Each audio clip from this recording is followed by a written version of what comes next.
What's up, everybody? It's your favorite Little Legends favorite nerd, and today we are looking at the Dr. Wu 2-set. There's 3 of these 2 sets, so or 2-pack shakers. There's 3 sets of them, all of course on loan to me from Robert D. They're from Dr. Wu. This is Dark Sky as Skywarp and Soundmaster as Blaster. So we're gonna do things a little bit differently today. We're not gonna waste time going over accessories. These things are too little. We're just gonna go figure by figure and break it down. All right, so let's get started. Let's start with Blaster.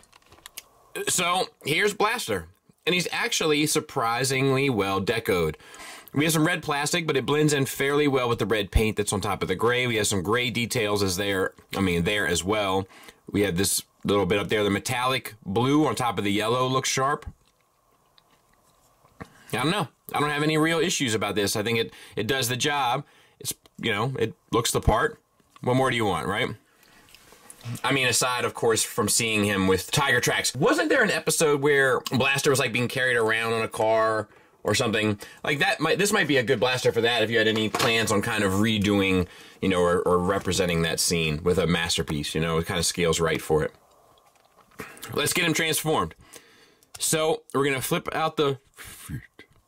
And then we're going to detach this.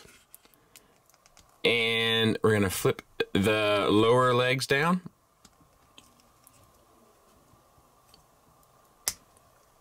And then flip the little panels down. And then flip the handles up. And then rotate at the hips to bring the legs down. And then rotate at the knee so that it makes anatomic sense. Bring the hands out on the back from the shoulder. Rotate the shoulders down, flip the head up, and voila. So, let's talk about the figure. The head sculpt, I don't know how even close I can get on this, so to speak, but I mean, it's decent for what it is. You know, it's a pretty strong emotion there. And then we have the metallic blue eyes. We have the white paint on the forehead. The head is on a ball peg. You can get up, no problem, because it collapses. You can get down a little bit. You can get the swivel. Then we have the shoulders. They're on a pin. It's also at a swivel, so it works as a universal. You can get 360 around. You can get 90 degrees out. There's no bicep swivel proper, but you get it at the elbow, which is a ball peg, and also get you a 90-degree bend. And we have a paint app on the bicep. Nothing for the wrists, which I think for the size of the figure is ultimately okay. The buttons are painted white. We didn't talk about that, but they are. There is a waist swivel. Articulation is the same on the other side. Then we have the lower legs. I'll back out just a taste. They're on T-jointed ball joints. You can get them out to the side to here, which is more than enough. Forward and back to there, so that's the full Monty. There is a slight thigh swivel at the ball peg, and then you can get a knee swivel, which can fake it as well. And then you get an ankle tilt slightly down, but you get a little, you know, as much up as you want, and no ankle rocker, which I think is okay given the scale. And that's it. Moving on to Skywarp. We have this, I guess it's supposed to be a purple, but it looks more like a blue. That's kind of a criticism. It's like, it doesn't look right. It should have tried to match this purple much better. And as a result, it looks way off. That's a bummer. Cockpit is painted nicely. And the bits on the back wings are painted okay. Once again, the wrong color purple. Pretty clean underneath. No real issues aside from that color.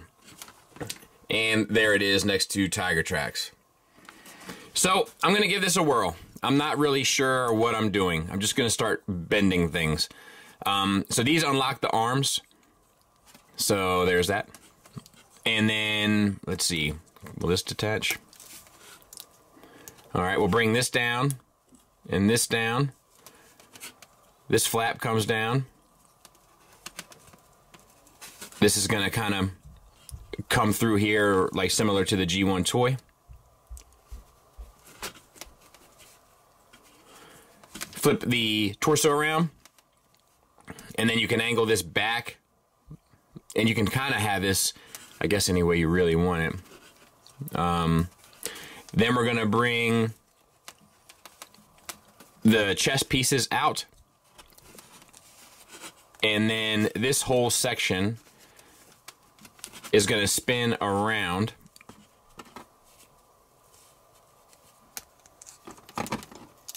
Oh, his null ray came off. which is an interesting little approach. And then tab back into the front of his chest here. And then his arms, I don't have that quite right, but you get the idea. His arms come out, fold these wings back here on his... And, I mean, that's basically it. And it's surprisingly kind of rewarding. I'll get it cleaned up. We'll take a look at it. So let's talk about the figure. Head sculpt, once again, it's okay for the size. Eyes are painted red, face is painted gray. The head is on some sort of ball peg, I think, but you pretty much just get the swivel out of it. It might just be on a swivel.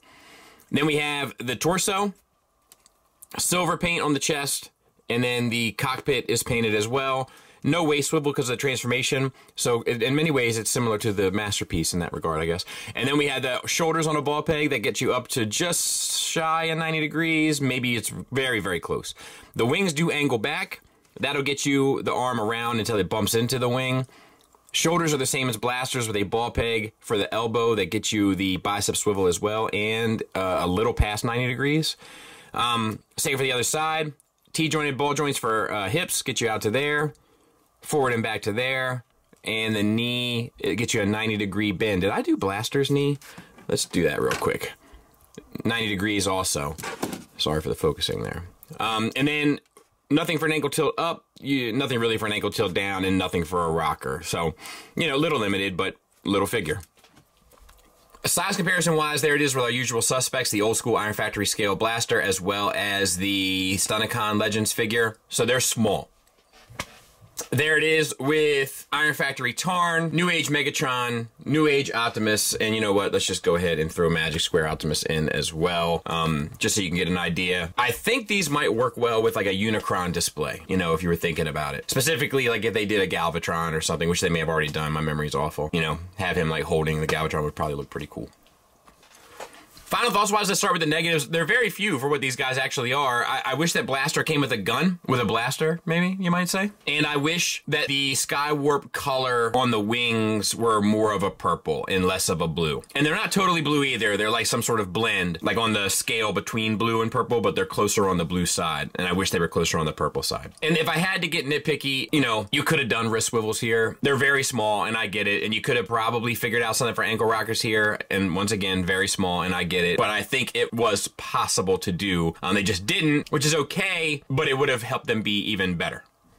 Positives-wise, the transformations work. They're enjoyable. They're fun. They're unique, which is kind of surprising for figures of this size. The majority of the articulation is built in there, right? Shoulders, biceps, elbows, knees, hips, head, waist, with the exception of Skywarp, but hey, even Takara had its shortcomings, right? I will take a jab at that thing every transfer. There's paint accents all over the place. Some could be color matched better, but for the, you know what I mean? They're all, like, there is a paintbrush taken to these figures, and they're sculpted pretty nicely. So I think as long as you can make sense to have them in a display somewhere, I think they would work well with a Unicron, or maybe with a City Bot, maybe even better with a City Bot, honestly. I think that you'll enjoy them if you're into them. Thanks for listening. Thanks for watching. Until next time, take care.